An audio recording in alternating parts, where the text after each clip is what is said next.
I had to take him to see the car because he hadn't seen it. The first time he saw it was when it drove up in the block. Oh my God. I said, well, does he like it? I said, oh yeah, he liked it a lot. And then if I wanted to go fast, I had a 1969 Lamborghini Islero. Oh, man. So every one of the cars offered a completely different driving experience. And that was absolutely fantastic. And I never had the discipline to quite get back to that kind of thing again. Tell me about the Islero a little bit. I love those cars. I was at the Quail a couple of years ago when they had about 20 Isleros. It was the featured car at the Quail, maybe 2017, something like that. I've always loved them. I think they're kind of, they're a little bit under the radar. I'm not sure a lot of people know about them. They're just a gorgeous car. No, very few people know about them. I love early Lamborghinis of all kinds. And again, the Islero is a car that I'd always loved. Again, loving the quirky. I love the 350 GT. Awesome. Yeah. And I thought, this is really interesting. You can actually get the performance of the 350 GT and the 400 GT in their successor that cost half as much.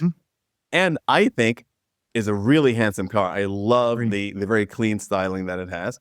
I am madly in love with this car. I take it on 3,000-mile rallies. I take it everywhere. It's an amazing car. I absolutely love it. And then I decide that it's time for me to buy another car.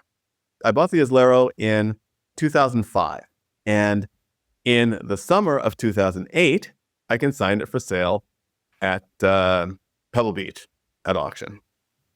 And I set a world record for the car at auction, which lasted for 4 years. 5 years. Amazing. No, 5 years it lasted. And there's actually another funny story, which I will tell, which will get both you and me into great trouble. We talked about people that buy cars without looking at them. Now, the person that bought the car was present in the room.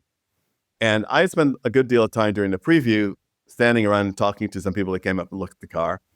And so I knew that the car was going to sell. I actually was so confident that I actually lowered my reserve before the sale. So I said, I know it's selling. So the car sells.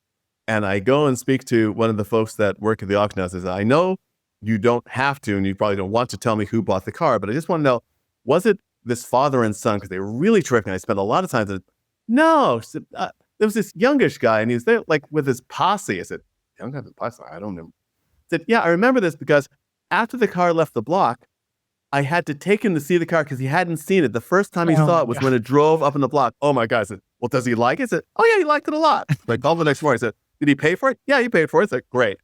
The person who bought the car was Adam Carolla. Oh, that's funny. So it was hysterical. When he was building his blue Lamborghini collection,